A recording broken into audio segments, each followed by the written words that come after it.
to your new favorite paranormal podcast. I am your host, Kevin Leonard, and with me, as always, Corey, the ghost detective Bean. How you doing, Corey? I'm doing pretty good, pretty good. Happy to be here, another episode, and I think we have a lot of neat stuff to talk about. So I'm looking forward to it.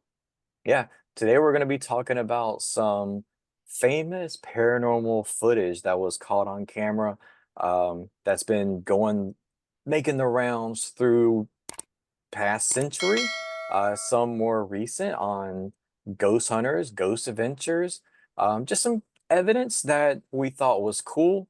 Uh, Not claiming legitimacy to it, but worth talking about. And we'll kind of discuss it, break it down a little bit, give our thoughts. What could it possibly be? As a skeptic, paranormal team, we do like to look at alternatives when we're looking at evidence. We definitely do it with our own evidence. I Why? Why did this happen? What could it be? You know? So we'll break it down and talk about different pieces, and give our thoughts and all of that fun stuff. So, Corey, we got a couple of news articles to share with our lovely audience. What We do. You want to go Yes. first? I sent you a link. Yeah, sure. This one is quite interesting, because it links a couple things that I find fascinating. One, UFOs, which, as we know, have been really heating up in the past years, right? Hmm. Many people think that it's slowly getting released so that the big reveal won't shock us. Yeah, Which at this point, that's what I keep hearing. yeah, a lot of UFO, it's like the UFO community, the UFO sightings, it's really taken off by and taken the nation or the world by storm because you're getting all this information from other countries, sightings in other Right, countries, not just here in America. It's all over the right. place. It's a worldwide phenomenon.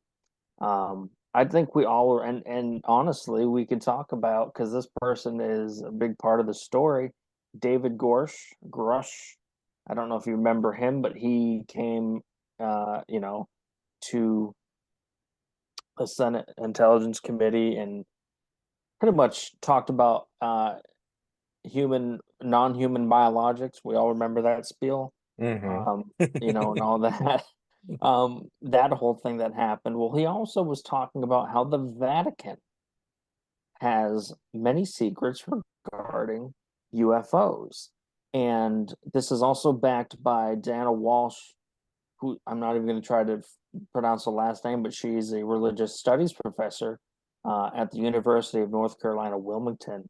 Um, she actually has a book out, Cosmic. I'm going to look just for a second, just so I don't get it wrong. American Cosmic. Uh, and it suggests that the archives hold a little more to what meets the eye, which would make complete sense. One, we know the Vatican has a lot of secrets in its Oh archives, yeah. whatever they may be. We know that the written record that they hold that people have never laid eyes on is quite immense. And we also know that other texts from this time period that a lot of this would have been written already that we've seen holds a lot of interesting information regarding the possibility of extraterrestrial life. So them, talking about this really um, just makes sense. And they're talking about how you know the people at the Vatican only have to look to their basement to see uh, all this information about the possibility that UFOs have been visiting for a very long time. And we can even go back into biblical text too, which is a lot of the Vatican holds non-published is the best way I can put it, biblical texts. Hmm. Talk like biblical texts, the flaming chariots, the flying flaming chariots, which many researchers believe to actually have been unidentified flying objects. Yeah. So it's quite fascinating for them to be talking about how the Vatican holds more than just old secrets of religion and might hold the key to unlocking, more mysteries when it comes to extraterrestrials and UFOs. Um, you know, it's just fascinating, and it just kind of goes on in this article and talks about all the different things, close encounters, the religious phenomenon, um, and how abduction and religion and how everything kind of commingles, and the whole, like it says this, and this is a quote, the whole gamut of religious phenomenon appears in the abduction or the encounter experience. And think about that; it's very true. Um, so it's fascinating. It's taking religion and um, UFO story and kind of commingling it, which it's really been commingled for a long time. So it's really fascinating. I know you'll have the article somewhere when Hmm. we post it, show notes, or wherever you find it. It's worth a read. It's quite fascinating, and it really makes you. It'll make you scratch your head just a little more, I believe. Yeah. And Kevin, your story is also quite fascinating as well. It is. It's and both of them have to do with aliens or UFOs. And back to the Vatican thing with the biblical texts and stuff, it kind of it sheds new light or makes you think of all the theories where people talk about aliens being demons. I mean, you and I pretty much have the same philosophy on demons. We don't necessarily believe in demons in the biblical sense. But a lot of people do claim that aliens are actually demons. Mhm. So it just kind of makes it kind of makes it make more sense, that theory. Absolutely. So um this is an article from news18.com, and it is the a paranormal expert suggests ancient Scottish sites were defenses against alien landings. So I'm gonna read a little excerpt of it, and I'll probably put something on screen in post editing. Either way, I'll have links to both articles in the show notes and in the description. So there are Scottish objects and sites that could be related to ancient aliens. Halliday told the Scottish Sun, there are some Pictish stones with pictures of folk kind of fleeing away from things. I thought maybe this kind of thing represents an attack from the sky. There are questions about whether Skara Brae or Machaut or on Orkney were intended as protection from nuclear war and an ancient battle with aliens, he further said. Um, and then it goes on to say, Halliday, a paranormal investigator for the past 3 decades, suggests the truth has been covered up. He said these structures could present something entirely different from what some archaeologists make out they are.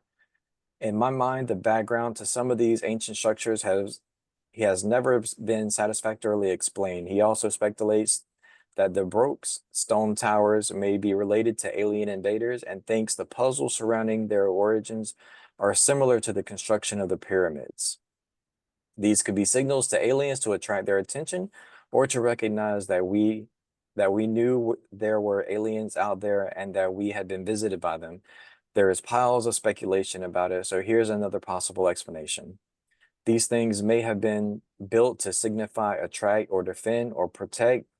There's a whole lot of stuff that we will be covering at the conference that will be challenging. It will be interesting and stimulating for folk, he added.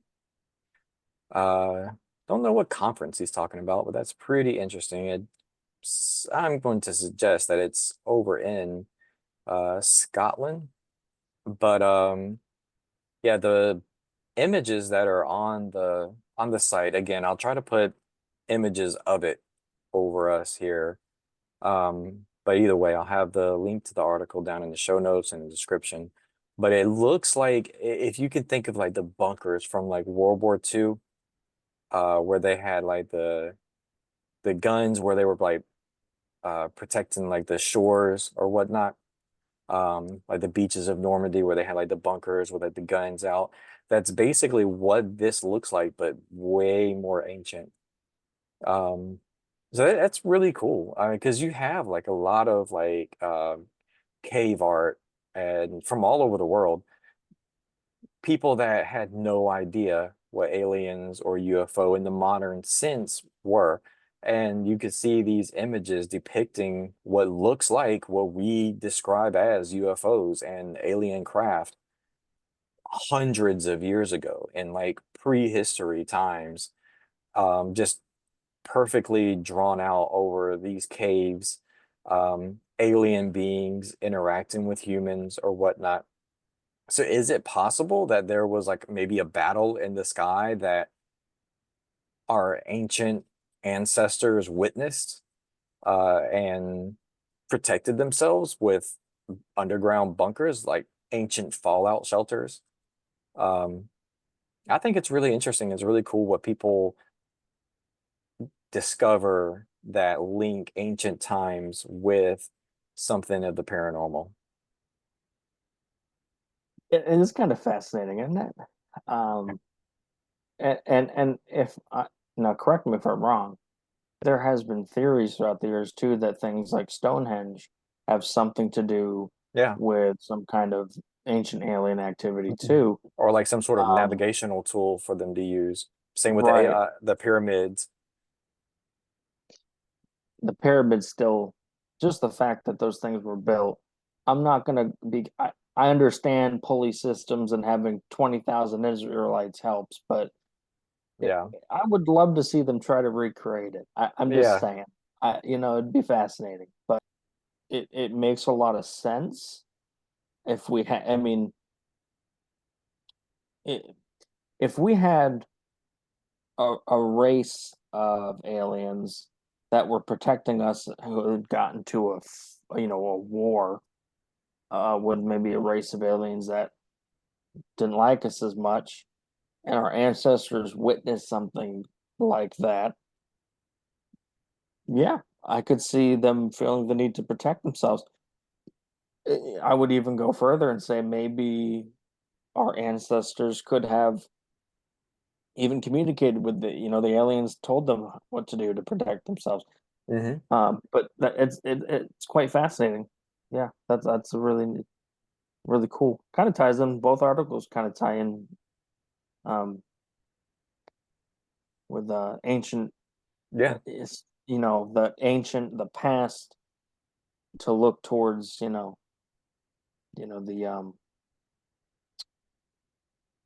not the future but the present, to Yeah. help solve mysteries of now using that history, and it's quite Right.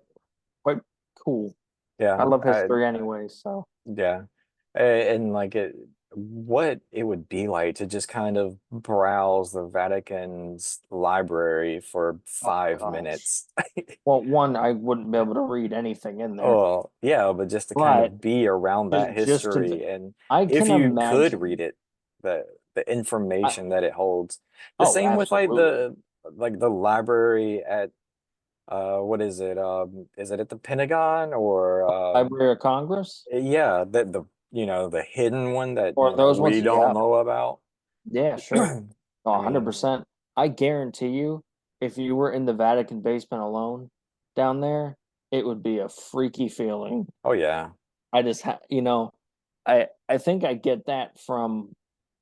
I'm trying to remember what movie. I think it was like Angels and Demons, from the Da Vinci Code series. I think they ended up at the Vatican, and that's why I'm just picturing being down in the annals of the Vatican alone, like Yeah. how that would feel. um, Yeah. It would be insane. but So, moving on to today's topic. Um, Paranormal ghost UFO footage that has grabbed the attention of millions, whether it be from ghost hunters, ghost adventures, or just publications or evidence captured over the past century. Um, do you have one that you want to start off with? I do, and it's one that everyone knows about very well. Okay, I'm gonna Um, pull it up and on screen. yeah, please do. Um, so there's a beautiful hall.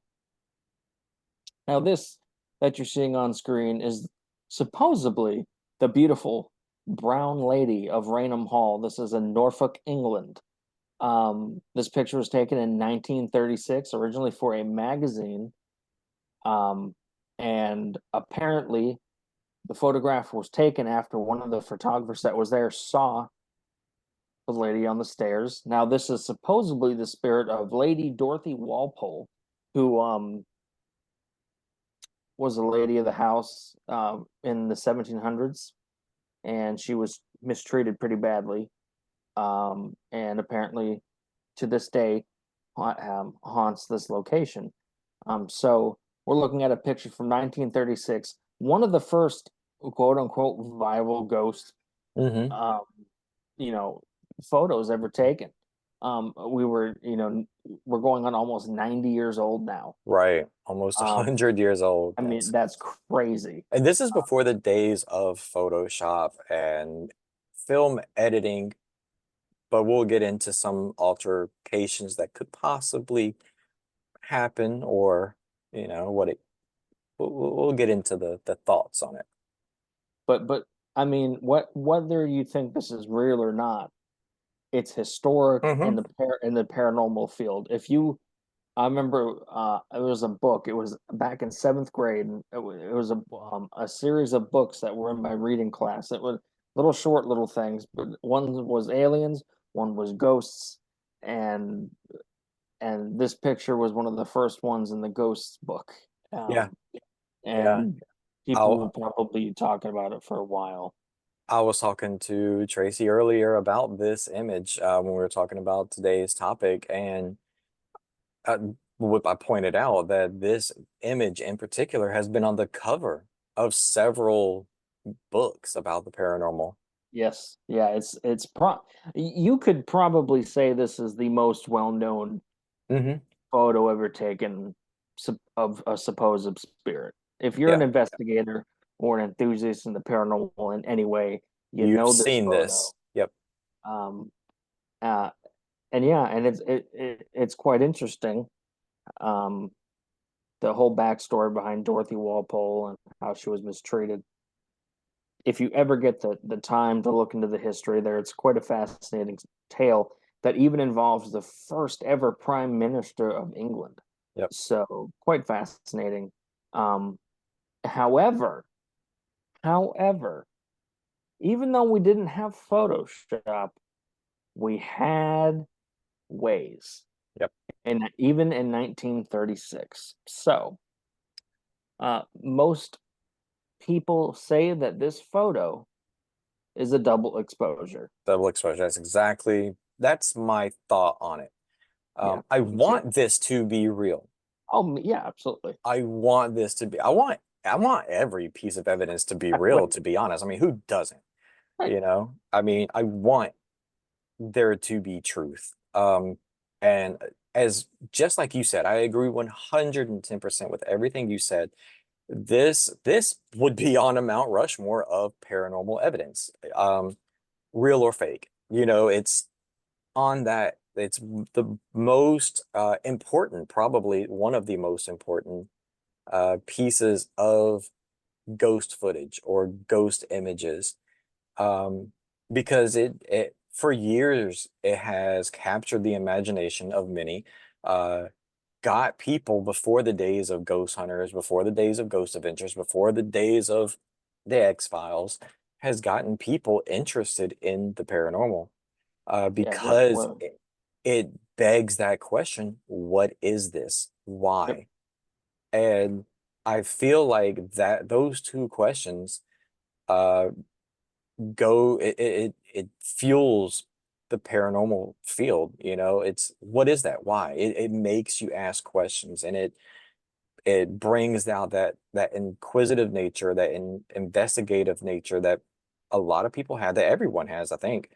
And it just gets people looking to go deeper and go down these rabbit holes. And it has probably sparked the rise of several paranormal investigators throughout history, up until this point. Now, this is in the era of Hans Holzer. I mean, we're Hmm. going way back. Yeah, The godfather of paranormal researchers. yeah, So yeah, this is one of the coolest ones. I am almost positive it's a double exposure, yeah. but I mean, because back then, like you said, like you have double exposure, you have no Photoshop or whatnot, but shutter speeds, light can get into the camera uh, back in those days and cause, I guess it would be an early stage of like lens flare or a different type of lens flare because it would be light on the lens. Um, I even read that he's been accused of putting like oil or a smudge on the lens. yeah, that's the And one. I actually read that today for the hmm first time and doing some research that they thought he put a smudge on it, and I'm like, okay, I think double possibly exposure is double more likely. exposure. Yeah. I think they said there's some lighting with the stairs and the way things are lined up. Um, Yeah. but still, um, it, Amazing piece of evidence. I will give it that. but we have more to get to. There's so much more. Kevin, why don't you go next? Um, okay. So we are going to go over to the cryptid side of things. And here we have everyone's picture of, or everyone's picture, everyone's favorite image of Bigfoot, Sasquatch. I just Uh, like to call her Patty. uh, the Patterson Gimlin film footage of this is the very first footage of a Bigfoot, correct? Well, no, actually, there's footage from this is 67. 67. I was gonna say 68, yeah. There's footage from 1963 that was found from a camping trip that was done in, I believe, out west somewhere, like Idaho or Washington, out there. And it was found footage uh, where some big giant creature is hopping across rocks on the other side of, so that is the first known footage of a possible Is that a video? Sasquatch. That is a video. I might Um, pull that up in a minute. Let's now, analyze this before I take it down. Um, one, just you go ahead. I got one thing that I do want to point out about this. okay. Um, well, this was 1967. You can look at like movies from that time period. Planet of the Apes was what, 70s? Yeah. Okay. The Planet of the Apes costumes, if let's pretend, or we don't know if this is real or fake. But we have our thoughts. Everyone has their thoughts, opinions. Some people swear by it. Some people will say that it's fake, everything. But if you look at costume, just let's go and say costume. The Planet of the Apes costumes, they're ape costumes. I know they had a lot of them had armor, most of them had armor and clothes on and stuff.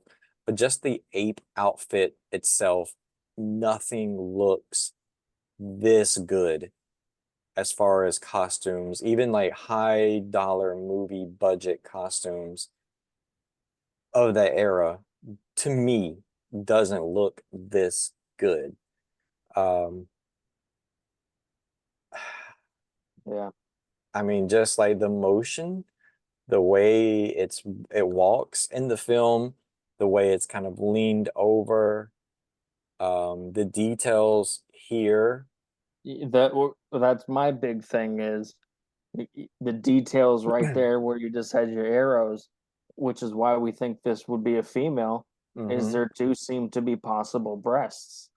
And And I was gonna say the little details matter. And yeah, well, yeah, I wouldn't think to add that to a costume and that's fake it. exactly my thing. Um, Now there have been people that so people have come out, some on their deathbed, the people, everyone's got a deathbed confession Hmm. saying that they were the person dressed in this costume.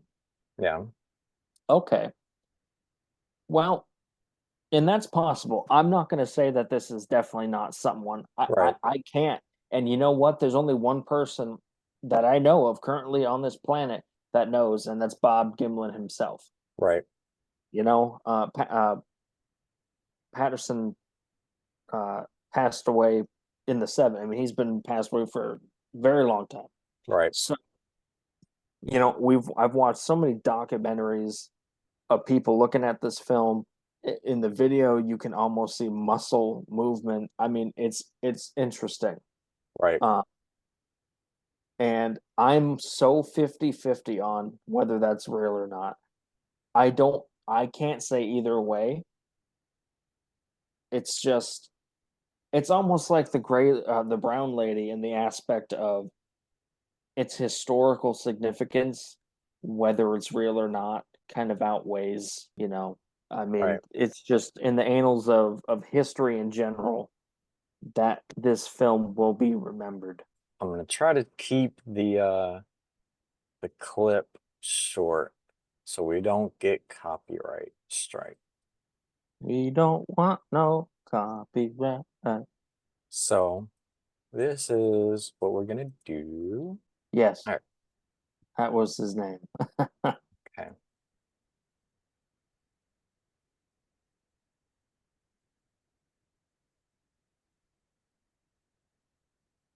So this is the oldest known Bigfoot footage right here. All right, I'm gonna stop it there.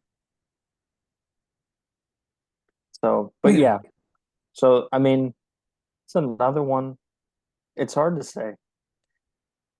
All this footage is hard to say. There's nothing on here that's concrete, definitely paranormal. Right. It's just, these are, that Patterson Gimlin footage is just one of those things.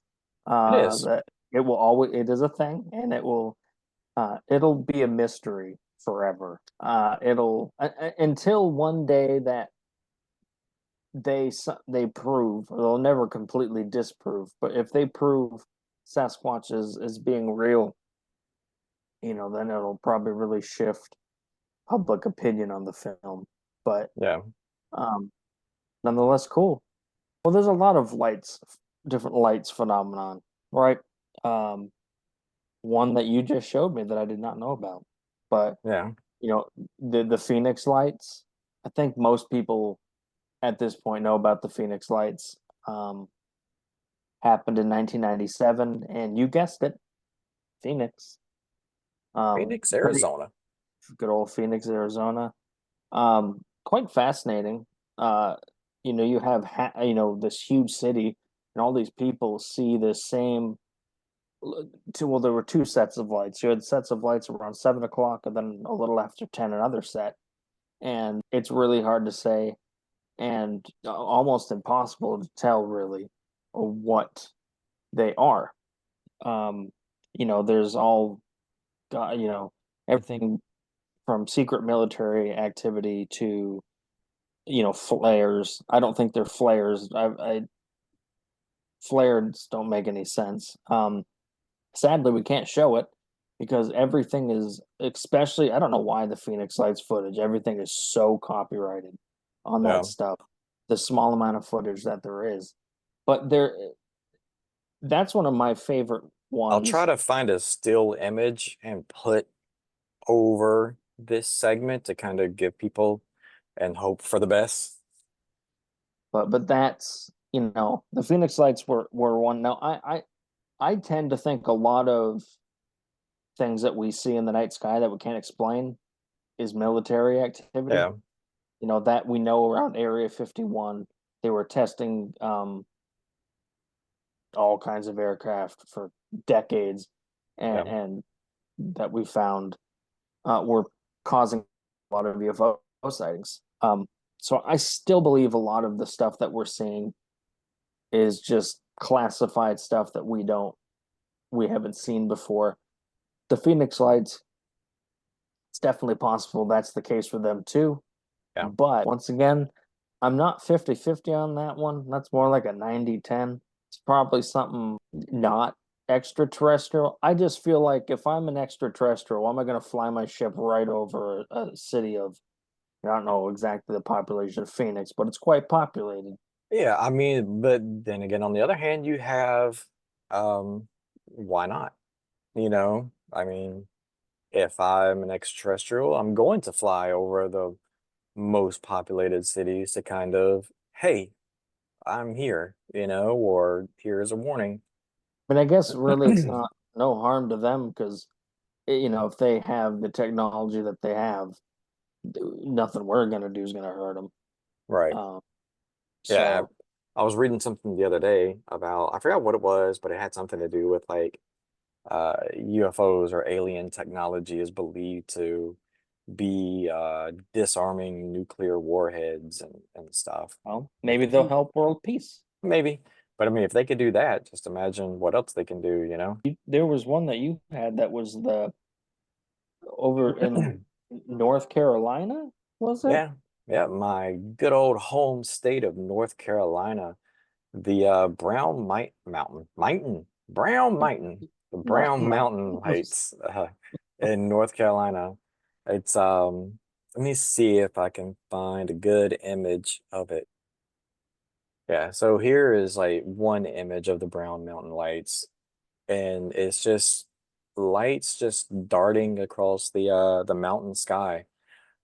Sometimes it can be just, like lights that would be going slow. Some people report, almost like shooting star type speeds or whatever. Just your classic UFO uh sighting.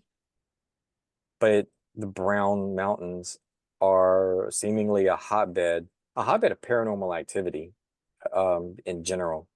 But UFO activity is very high there. I would love to get out to Brown Mountain and just do a little bit of UFO hunting, just kind of see what's out there, see what I can see and document. Think it'd be really interesting. One thing I haven't, well, I still haven't gone bigfooting. I gotta do that. But yeah, that'd be great to set up in a place that's known for that and just skywatch. Hmm. Um, it's quite fascinating. So the cool thing is we seem to have hit all three of my favorite categories of the paranormal. Now let's switch a little. Hmm. The TV evidence, the famous TV evidence, the evidence that most of your day-to-day investigators have seen because we watched it. Maybe some of it is the reason we're in the field. I will start off with what I think for a long time I found to be the coolest evidence. I was so thrilled by it. And, it's sad because I do not feel that way anymore about it. But before Ghost Adventures went around screaming at demons, they made a documentary. Yeah. That's how they became known. And it was a good documentary. It was the documentary is great. And honestly, if you want a good documentary and you want to see some cool places, watch it. Yeah. I'm not going to tell, it's still a good watch. Even after all these years, I think they filmed it in like the early to mid 2000s. Yeah. Uh Yeah, it was 2004, definitely, I think yeah, I was gonna say was, definitely like 2002, 2003 to yeah. four. So you know, but the last place they go is the well-known Goldfield Hotel I want to in go there Goldfield, too. Oh, absolutely. Absolutely. Be an amazing place to go. But in that footage, they happen to be in the basement and they turn a corner, and what happens? The camera perfectly, the night vision shot on the camera perfectly lights up a brick. And what happens to the brick? Takes off. Well, now I used to think, oh my gosh, that's the proof. It's ghosts. Um, I don't think that now. Um, I think it was yanked, you know, Oh yeah. somehow on a string. And you may say, oh, but you don't see it in the video. Well, of You course don't not. you don't see strings in any of the videos where they use strings. Yeah, you're not going to because they have a lot of money to pump into what we call editing. Yeah. Um, Still, it got a lot of people talking, e- even before they were famous, before they even released the documentary. Yeah. That was back when Zach used to go on talk shows and do interviews and stuff. Yeah, he was a very well. I don't know how different he was, but Oh, he knew that that was going to get him notoriety, and yeah, in a time when your only competition really was taps and ghost hunters. that was the and when they filmed this, Ghost Hunters wasn't even out yet. Yeah. Yeah. Um, it Ghost Hunters aired in '04. They filmed this before that. Actually, the Right. documentary aired at not a convention, but a film festival in 2004. Yep. So, um, just that evidence is horse crap, in my opinion, but it is one that is still talked about. Yeah. But it's still a fun documentary to watch, even if it's just to see Zach and Nick and Aaron much younger. And And actually investigating better, in yeah, my opinion. You know, there oh was they yeah, if they would have kept that, we were talking before the episode started.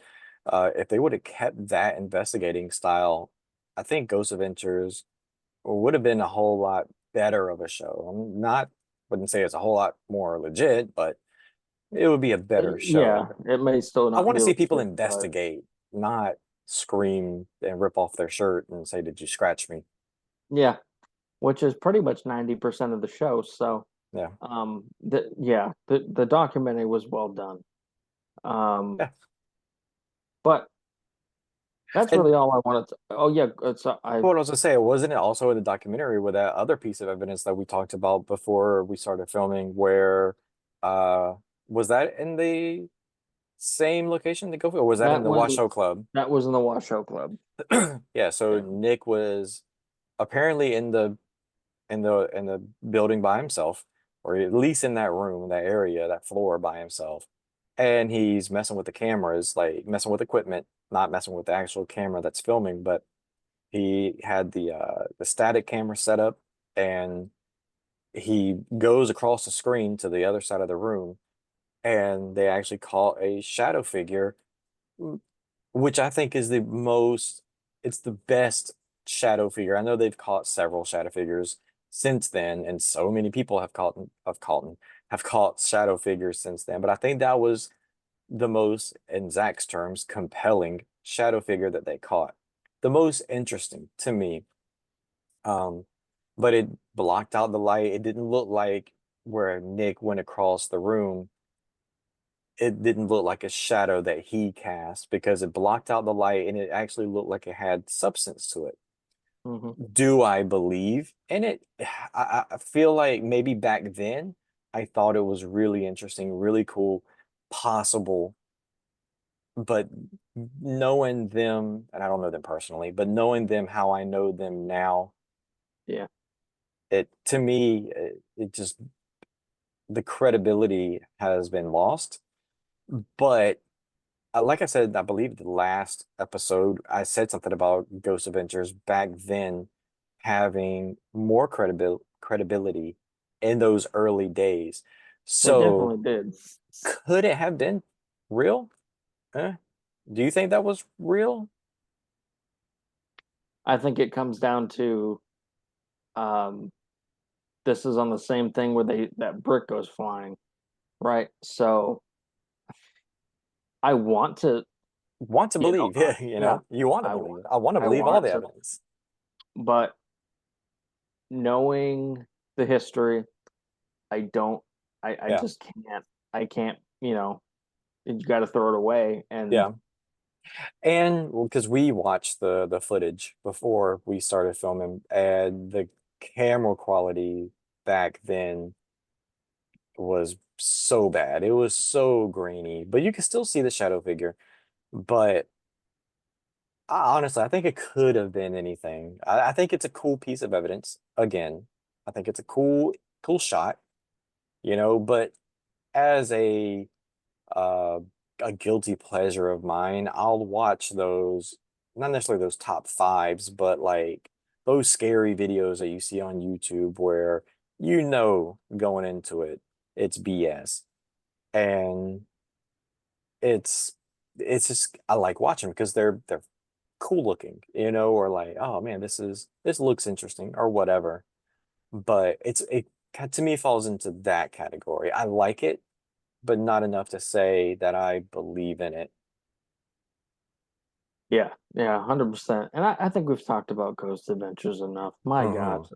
Zach Bagans gets enough Yeah, airtime. yeah. But there's another show that has a lot of famous footage, And and a lot that more credibility, in my opinion. and does have more credibility, and that would be Ghost Hunters. Yeah. Kevin, what's the first piece of evidence we're going to discuss from that show?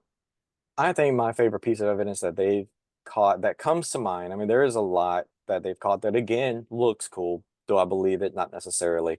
But the first image or first footage that come to my mind when we were talking about the shows or whatever was at the St. Augustine Lighthouse right down the road from both of us. Yep. Um, and where they were down the stairs of the lighthouse, looked up, and you could see the shadow figure peeking over at them, and they run up after it, and there was nothing up there but a locked door. Right. So the okay, so this is what I find interesting about that footage Hmm. is that there is a motion light Hmm. and that this thing moves around and doesn't set off Doesn't the set it off. motion light. So that's fascinating. Does it mean it's real? No, No, because I'm pretty sure you could disable that motion light. probably. You Right. know, Now, would the people at the lighthouse do that? I don't know. don't Maybe. know, don't know. I And I feel like because back then they were through sci-fi and they're still with Pilgrim, but money talks. Again, not trying to slander Jason and Grant at all. I no, don't that's know. yeah, I that's the But thing. Yeah. I believe the both of them would say they would agree with us. You ask questions. What could have happened? And unfortunately, and I think they realize that they're on TV. The same would be with us. If we were on Discovery, if we were on Sci-Fi or any of these channels, you ask the questions. You have these production companies, whether it be through Sci-Fi, Pilgrim Studios, or whoever the case may be, Discovery. If you're going to a location, and let's say I don't think that Jason nor Grant or anyone on the team would do this. Just from the very few conversations that I've had with Grant, and literally that was about video games and a piece of evidence, but just their personalities that they get off, especially when you see them or talk to them not on like through the TV, or you see them not being presented by their production companies. Like I've never spoken to Jason at all, but just seeing him like on his YouTube channel where he's talking, you can kind of get the glimpse into the real Jason and hit like who he is. I don't believe that just by, again, I keep emphasizing just by that. Could that just be the what he gives off, deliberately? Of course. But just by that, I don't believe that they would deliberately go to these extents.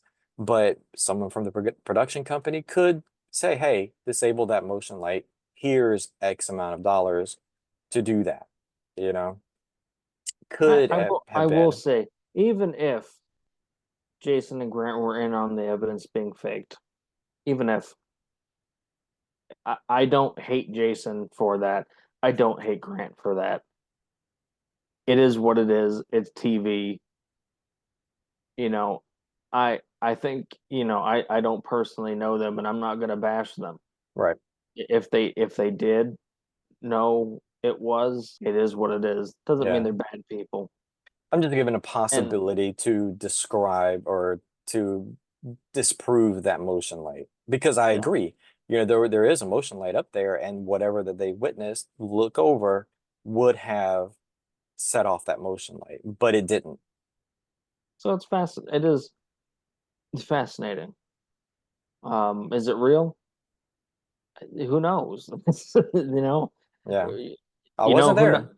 yeah, I wasn't. I think that you could say that for almost everything we talk about. Wasn't Yep. there? I don't know. I can't give you Right. 100%.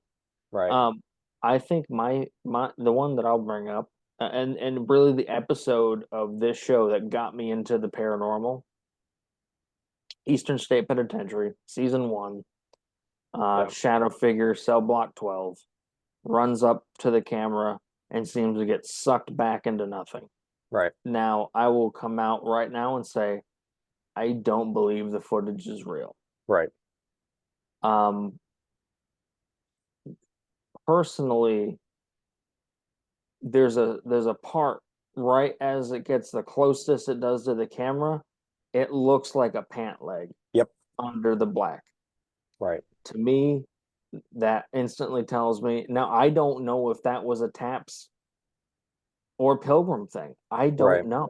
Because You know, according to them, because that question or that piece of footage has been brought up to Jason and Grant several times, and they every time that it's been brought up, they state that they were all downstairs eating with the people that were there from Eastern State. So everyone that was supposedly in that building was all together.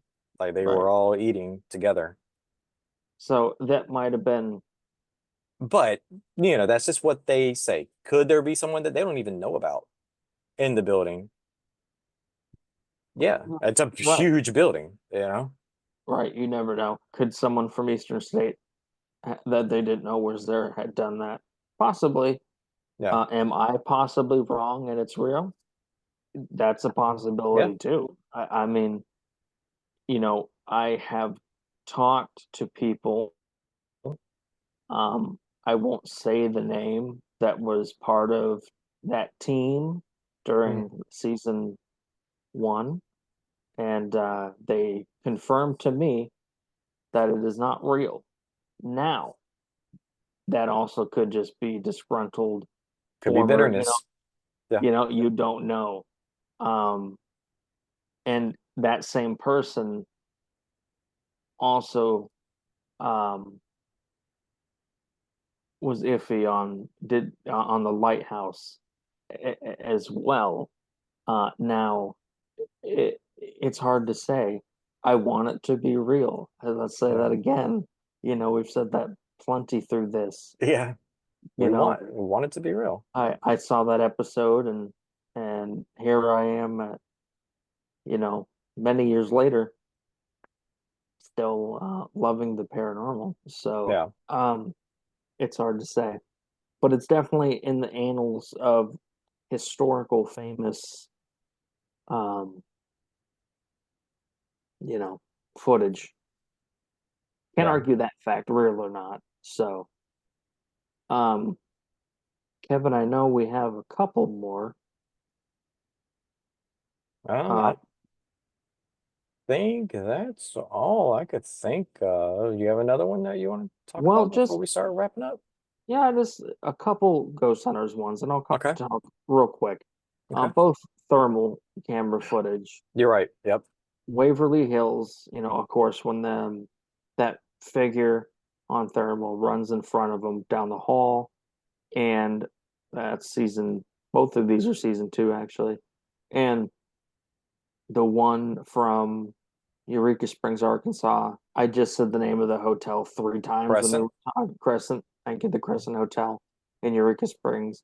Of course, they caught the apparition on the locker Mm-hmm. on thermal. That one's actually interesting. That one that they captured on the locker to me is Yeah, fascinating. I think that's if there is a legit piece of evidence that they've caught, that one could be it. yeah, Um, it's an interesting piece. The only way I could see that being faked is in post. I don't, I don't see it as a reflection because it's not. It neither does it look like either of them. It's wearing right. what a hat, and it's just very different. And Um, that was they've done a good job at debunking and throughout Ghost Hunters. Like I'll give them that. Like I do appreciate that on Ghost Hunters. They are very big on debunking and disproving and trying to, at least that's what it presents itself through the camera. Again, I'm not bashing them at all. I love Ghost Hunters. Um, but they are on TV and they do expect you to question it because, that's what you do. But season one through I think three, they really they went extra when it came to debunking and disproving and showing that they are trying to recreate to uh find out if what they caught was legitimate or not. And that at the Crescent Hotel, I think from what I can recall in that episode, they tried to recreate it several times yep. and they couldn't. But they do that is a nice thing. They at least give off the illusion of debunking, Hmm. and they seemed in that episode to try to debunk that pretty heavily, and they couldn't. Yeah. And it's fascinating. Same with Right. Waverly. They try to debunk it. The only way to debunk that to me is either they had a child that they paid to run across the hall, or it was in post. Right. It's really thermal. It's a little different, you know. Yeah. It's either it has to be done in post somehow, or it's an actual person. Yeah. But yeah, that's just some of. I mean, I'm sure we could go on and on and Oh on yeah. Yeah. about famous evidence, but that's just some of the evidence that we thought we would talk about Yep. uh, on this episode. Yeah. So in the comments down below, is there something that we didn't go over that comes to your mind first, whether it be on Ghost Hunters, Ghost Adventures, Paranormal State, Destination Fear, Destination Truth, Project Fear, whatever the case may be, even if it's a YouTube channel or something from, the 30s, 40s, those like old school paranormal footage or whatever that comes to your mind that's one of your favorite, let us know in the comments. We really want to hear about it. Love it when you guys interact with us. And while you're down there, go ahead and hit the like, share, and subscribe button. We'd love to have you as part of the Kappa family and hit that notification bell so you know when we upload any of our amazing content. Corey, where can they find you? Oh, I'm about the socials, Corey Beam, nothing too special. You can also, of course, email any cool stories or ideas for us to do topic wise at into the paranormal pod at gmail.com. Yeah. And you can find me on all things across social media at Kappa Paranormal. Um, if you are experiencing paranormal activity and you would like to reach out to us, we are one click away. KappaParanormal.com. Hit the request our help button, and we will get back to you. Um, that is all we have for the show today, ladies and gentlemen. Thank you so much for watching. And if you are listening, don't forget to rate us that 5 stars. It helps us out so much. Share the episode with your friends, families, and your pets. because they really need some paranormal in their ear holes. And if you are watching us because you love to see our lovely faces here on YouTube, again, like, share, comment, subscribe, all that fun jazz. And as always, I have been Kevin Leonard. That has been Corey Bean. And this has been Into the Paranormal. Take care and have a great rest of your day.